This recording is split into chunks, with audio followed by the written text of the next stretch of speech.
বিমান নিয়ে করা আমাদের যে কোনো ভিডিও সবার আগে দেখতে চাইলে সাবস্ক্রাইব লিখায় ক্লিক করুন। পাশাপাশি মোবাইলে নতুন ভিডিওর নোটিফিকেশন পেতে বেল বাটনে ক্লিক করুন।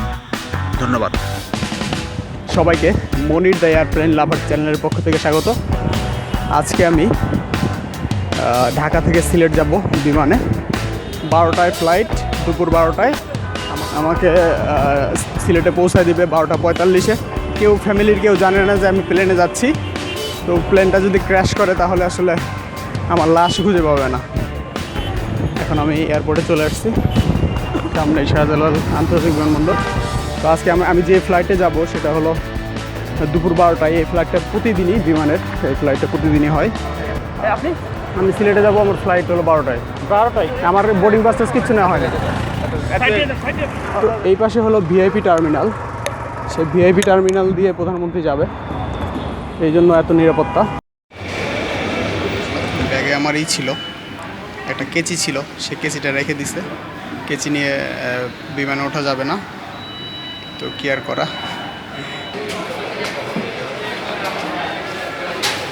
এটা হলো আমার টিকিট। আমার ফেসবুকের আইডিটা একটু করে দেবো। আমি আজ মনে করো ওখান থেকে এখানে নামছি, তখন এই সিমটা খুলিয়া বাংলাদেশি সিম ঢুকাইছি।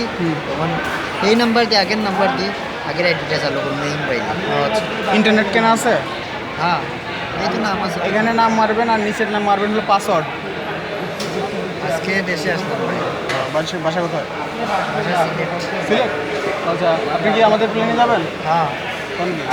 আপনার নাম কি? ইমরান হোসেন। ইমরান ভাই। সিট নাম্বার হলো 16F। কইছি যে ডান পাশে জানালার পাশে দিতে, বুঝে দিছে আল্লাহ জানে। তো এখান থেকে আমাদের ছোট একটা বাসে করে নিয়ে যাবে একদম বিমানের কাছে। বাসে বসার জায়গা নেই, সব দাঁড়ায় আছে। এটা হলো সৌদি আরবিয়ান এয়ারলাইন্সের বিমান, অনেক বড় একটা বিমান। তো এটা হলো বাংলাদেশ বিমানের 737, এরকম বিমান আছে মোট 4টা, এটা একটা। তো আমাদের গাড়িটা আসলে কই যাচ্ছে, এখানে আসলো, তো সবাই নামতেছে। ও মা, এই প্লেনটা কি আমাদের প্লেন নাকি? ওই যে একটা আসছে, একই প্লেন ওইটা। ও মা, এটাই আমাদের প্লেন। ও মাই গড, আমি তো ভাবছিলাম বোম্বাইডার সিরিজের প্লেনটা হবে এটা। তো এটা হলো বোয়িং 737, ভালো প্লেন।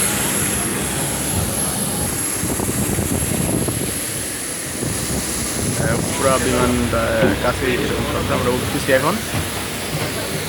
তো চলে আসছি, এই যে পাইলট দুইজন, ওই যে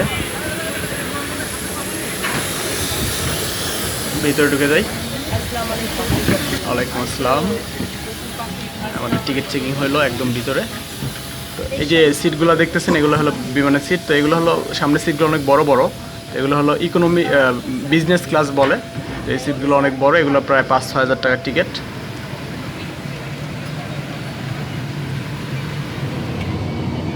এই যে এগুলো হলো আমাদের সিট, খুবই ছোট ছোট। একটু মোটা মানুষ হইলেই বসা খুব সমস্যা। তা আমিও বসছি। এই যে এটা হলো আমার সিট, একদম জানলার পাশে। ও মাই গড, তারা জানলার পাশেই সিট দিছে। অস্থির অস্থির, দারুণ। থ্যাংক ইউ যে সিট দিয়েছে। তো এই হলো বিমানে এত লোকজন কম কেন? যাই হোক, এই যে বিমানের বিহঙ্গ নামে একটা ম্যাগাজিন দেয়, এই সিটের সামনে থাকে। তো এগুলো বিমান যখন আকাশে ওঠে তখন পড়া যায়। তো এই বিমানে কোনো টিভি নাই, ধুর। এর আগে 777-এ উঠছিলাম, ওই বিমানে খুব সুন্দর একটা টিভি ছিল। যাক, জানলা দিয়ে আর কী করা, বাইরে দেখা ছাড়া উপায় নাই।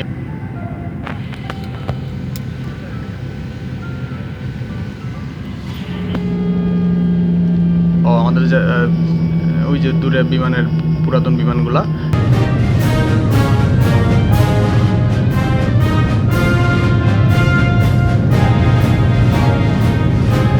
মনে হচ্ছে ওজন কয়েক কেজি ভারী হয়ে গেছি আমি, এরকম একটা আলাদা চাপ লাগে আকাশের উপর দিকে যখন ওঠে। তো এটা হলো গ্র্যাভিটি নামে একটা ব্যাপার আছে, তো এটার জন্য হয়।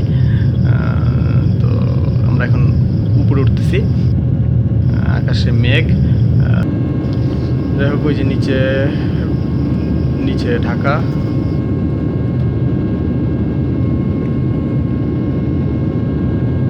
আমাদের খাবার দিছে। তো খাবারের প্যাকেটের মধ্যে একটা টিস্যু, তারপরে 2টা কেক, আর নিচে একটা বাদাম আছে। বাদামটা যে কী স্বাদ, যারা খাইছেন তারা জানেন, দুবাই তৈরি। যাই হোক, আমি এখন বসে আছি, দেখি বাইরে কি অবস্থা। এই তো আমরা অনেক উপরে উঠছি এখন। আমরা প্রায় 10-15 মিনিট হলো আকাশে আছি, অনেক উপরে চলে আসছি। আর উপরে উঠবো মনে হচ্ছে, এখন খারাপ উপর দিক, এখন অনেকটা উপর দিকে উঠতেছে বিমান। ইস, পাখার উপর যদি বসা যায়, দাঁড়ানো যাইতো। যাই হোক, আমার পাশে যাচ্ছে এখন ঘুমাচ্ছে, 20 মিনিটের মধ্যেই ঘুম চলে আসছে তার। বাইরে এখন রোদ দেখছেন, অনেক উপরে আসলে মেঘটা কিচ্ছু নাই তো, প্রচুর রোদ। উপরে তাও, উপরে আকাশটা কি সুন্দর নীল। আহ,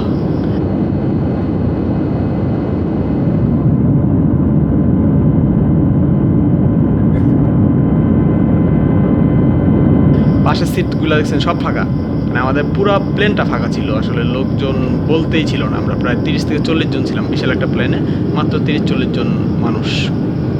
এখন আমরা নিচে নামতেছি, আমরা আমাদের সর্বোচ্চ উঁচায় উঠে গেছিলাম, এখন আমরা আস্তে আস্তে নিচে নামতেছি। সিলেটের কাছাকাছি চলে আসছি আমরা, এখন প্রায় 30 মিনিটের মতো আকাশে ছিলাম।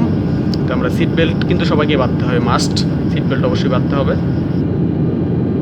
আচ্ছা, একটা কথা বলি যে সিলেট হলো বৃষ্টির শহর, বাংলাদেশের সবচেয়ে বেশি বৃষ্টি হয় সিলেটে। তো আমরা সিলেটের কাছাকাছি চলে আসছি, দেখছেন আকাশের কি অবস্থা, প্রচুর মেঘ আকাশে। ভদ্রমহিলা মহোদয়গণ, ইনশাআল্লাহ কিছুক্ষণের মধ্যে আমরা ওসমানী আন্তর্জাতিক বিমানবন্দর সিলেটে অবতরণ করতে যাচ্ছি। এখন স্থানীয় সময় দুপুর 12:30 এবং ভূমিতে তাপমাত্রা 27°C। বিমান বাংলাদেশ এয়ারলাইন্স ক্যাপ্টেন আমিন ও তার ক্রুদের পক্ষ থেকে আমি আপনাদের বিমানে ভ্রমণের জন্য আন্তরিক শুভেচ্ছা জানাচ্ছি। ধন্যবাদ, আল্লাহ হাফেজ। তো প্রচুর মেঘ, একদম মানে পাখাই দেখা যাচ্ছে না, এত ঘন মেঘ। তো মেঘের মধ্যে দিয়ে যখন বিমান যায়, প্রচুর কাঁপাকাঁপি করে বিমান, মানে এত কাঁপাকাঁপি করে যে মনে হয় যে আকাশ থেকে মনে পড়ে যাবে নিচে। বিমানে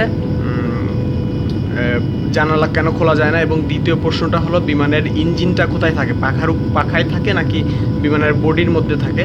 তো এই প্রশ্নের দুটার অ্যান্সার দিবেন, যে সবচেয়ে ভালো অ্যান্সার দিবেন, সবচেয়ে কাছাকাছি অ্যান্সার দিবেন, তার জন্য রয়েছে প্রথম পুরস্কার একটা 100 টাকার মোবাইল রিচার্জ, এবং দ্বিতীয় পুরস্কার রয়েছে 2 জনের জন্য 50-50 করে, 2 জনের জন্য 2টা মোবাইল রিচার্জ।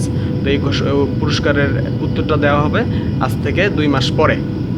যাই হোক, যে এই জায়গাটা লক্ষ্য করেন, ওই যে নদীর বাঁকটা।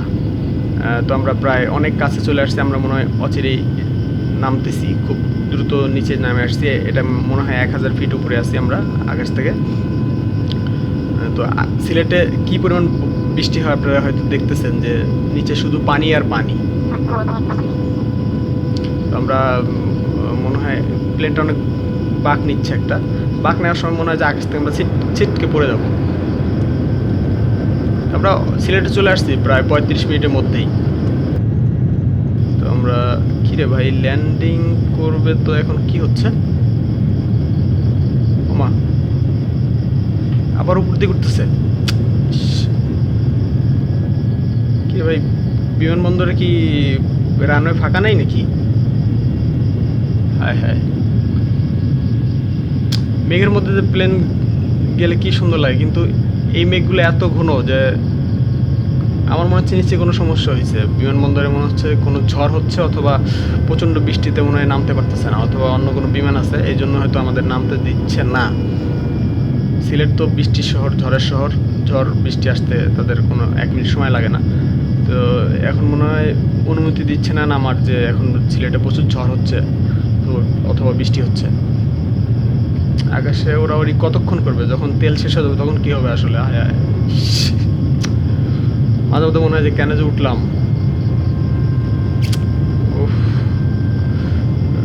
আবার উপর দিকে উঠতেছে কেন, আসলে এই মেঘের মধ্যে দিয়ে আসলে বিমান কেমনে যায়, এটা একটা রহস্য। আর এই সময় বিমানের চালকেরা ঠিক কীভাবে বিমান চালায়, এই কিচ্ছু তো দেখার কথা না, সামনে কি আছে না আছে কিচ্ছু দেখা যায় না। আমি পাখাই দেখতেছি না বিমানের, এত ঘন মেঘ। এই মেঘগুলো খুবই ডেঞ্জারাস মেঘ, খুবই মানে বিমানটাকে খুব কাঁপাকাঁপি করাইতেছে, প্রচুর কাঁপতেছে বিমানটা। এই যে দেখছেন এই জায়গাটা থেকে আমরা একবার ঘুরে গেছি, আবার কিন্তু এই জায়গাটা আসছি, নিচে একটুখানি দেখা গেছিলো। মানে কি এক জায়গায় এত ঘোরাঘুরি করতেছে কেন আমাদের প্লেনটা, আবার প্লেনটা উপর দিকে উঠতেছে। এটা আসলে ভিতরে থাকতে বোঝা যাচ্ছে, মনে হচ্ছে যে শরীরের ওজন আবার না উপর দিকে উঠতে লাগলে যখন উপর দিক যখন ওঠে তখন শরীরের ওজনটা বেড়ে যায়। তো এখন মনে হচ্ছে আমার ওজনটা বেড়ে গেছে। এখন প্লেনটা আবার মনে হচ্ছে বাঁক নিবে, হালকা হালকা একটু বাঁক নিচ্ছে। সিলেটের আকাশে কি পরিমাণ মেঘ একটা আন্দাজ হয়তো আছে। তো এই আমার তো মনে হচ্ছে প্রচুর নিচে ঝড় হচ্ছে, মানে নিচে ঝড় হচ্ছে বলেই প্লেনটাকে নামার অনুমতি মনে হয় দিচ্ছে না। এই জন্য মনে হয় আকাশে ঘোরাঘুরি করতেছে। আমরা প্রায় 5-10 মিনিট হলো আকাশে ঘোরাঘুরি করতেছি। প্লেন জার্নিটা অনেকটা ইয়ের মতো, রোলার কোস্টারে চড়ার মতো, মানে খুব মানে উঠলে জানেনি যে প্রচণ্ড ভয় লাগবে, কিন্তু তারপরেও বারবার উঠতে ভালো লাগে। তো এই প্লেন জার্নিটা এরকম যে উঠলে আসলে মানে বাঁচার কোনো উপায় নেই, ধ্বংস হয়ে গেলে এই প্লেনটা, কিন্তু তারপরে বারবার উঠতে মন চায়। প্লেন মনে হয় আকাশ মেঘ এগুলো মনে হয় আমাদেরকে সবাইকে খুব টানে না। এই জায়গাটাতে কয়বার যে ঘোরাঘুরি করতেছে, এই যে বাঁক নিচ্ছে আস্তে আস্তে, আবার প্রচণ্ড বাঁক নিচ্ছে, একবারে মনে হচ্ছে দুনিয়াটা উল্টে যাচ্ছে একদিকে। এই জন্য সিট বেল্ট আসলে পরা খুবই জরুরি। ওই যে ওই বাঁকটা দেখো, ওই যে নদীর মতো বাঁকটা, ওইখানে আমরা এটাতে তিনবারের মতো আমরা এই জায়গাটাতে ঘুরতেছি। আমরা প্রায় 20 মিনিটের মধ্যে সিলেটের আকাশে ঘোরাঘুরি করতেছে প্লেনটা।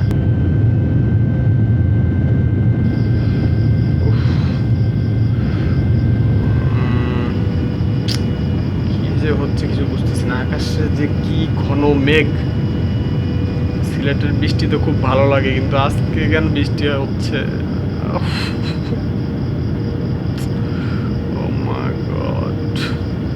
আল্লাহ বাঁচাও বাঁচাও বাঁচাও, ঠিকঠাক মতো আমাদের ল্যান্ডিং করায় দিও। এখন কাপাকাপি করে এদিক ওদিক করে কেন বিমান? সিলেটের বন্যা হচ্ছে মনে হয়, নিচে পানি আর পানি। আল্লাহ আল্লাহ আল্লাহ, ঠিকঠাক মতো যেন বিমানটা নামতে পারে আল্লাহ। আচ্ছা আচ্ছা, মনে হচ্ছে ল্যান্ডিং করবে, অনেক নিচে চলে আসছে, অনেক নিচে চলে আসছে আস্তে আস্তে। হ্যাঁ মনে হচ্ছে সামনে বিমানবন্দর, মনে হয় নামবে। ও আচ্ছা, নামুক নামুক নামুক। আল্লাহ আল্লাহ আল্লাহ, আমি না নামা পর্যন্ত শান্তি পাচ্ছি না। উফ, আর একটুক্ষণের সময়ের মধ্যে নেমে যাবে মনে হচ্ছে। বৃষ্টির মতন ঠিকঠাক মতো নামছে। ও চলে আসছি। মানে কি যে অবস্থা ছিল আকাশের, এখনো দেখতেছেন আকাশের কি অবস্থা। এই যে আমাদের পুরা রানওয়ে, এটা পিছনে ঠিকঠাক মতো চলে আসছি। ও ভয় পাইতেছিলাম যে খুব। ও মা, খাবারটা কই? হায় হায়, এত ঝাঁকি ছিল যে খাবার টাবার সব নিচে পড়ে গেছে। কি অবস্থা। আর সিট বেল্টটা খুলি। কি হয়েছে ভাই নোয়াখালীতে? এই যে আমাদের পুরো প্লেনটার ভিতরের অংশ, ব্যাগ ট্যাগ নামায় নেই। সবাই লাইন ধরে নামতেছে, আমি একটু পরেই নামি। ফুল প্লেন, এখন নামতেছি।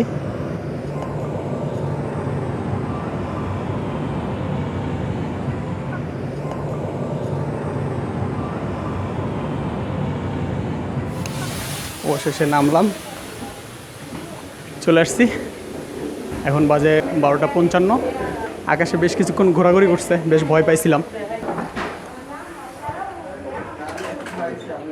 একটু সময় বেশি লাগছে আমার, কেন জানি বিমান ভ্রমণ নিয়ে ভয়টা এখনও কাটে নাই।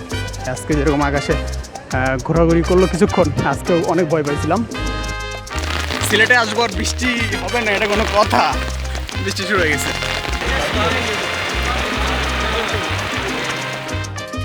ওকে, সবাইকে ভিডিওটি দেখার জন্য ধন্যবাদ। আশা করি ভিডিওটা শেয়ার করবেন সবার সাথে, বন্ধুবান্ধবদের সাথে। আমার চ্যানেলটা সবাইকে সাবস্ক্রাইব করতে বলবেন। আরেকটা খুশির খবর হলো, আমার চ্যানেলে 3000 সাবস্ক্রাইবার পাস করেছে। তো এটার জন্য আপনাদের অশেষ অশেষ ধন্যবাদ। আর আপনাদের সাথে তো অবশ্যই কমেন্টে কথা হয় এবং আপনারা নিয়মিত কমেন্ট করেন, এই জন্য আপনাদেরকে খুবই ধন্যবাদ। আর এই ভিডিওতে অবশ্যই কমেন্ট করবেন। সো পরবর্তী ভিডিওতে দেখা হবে আপনাদের সাথে। আল্লাহ হাফেজ।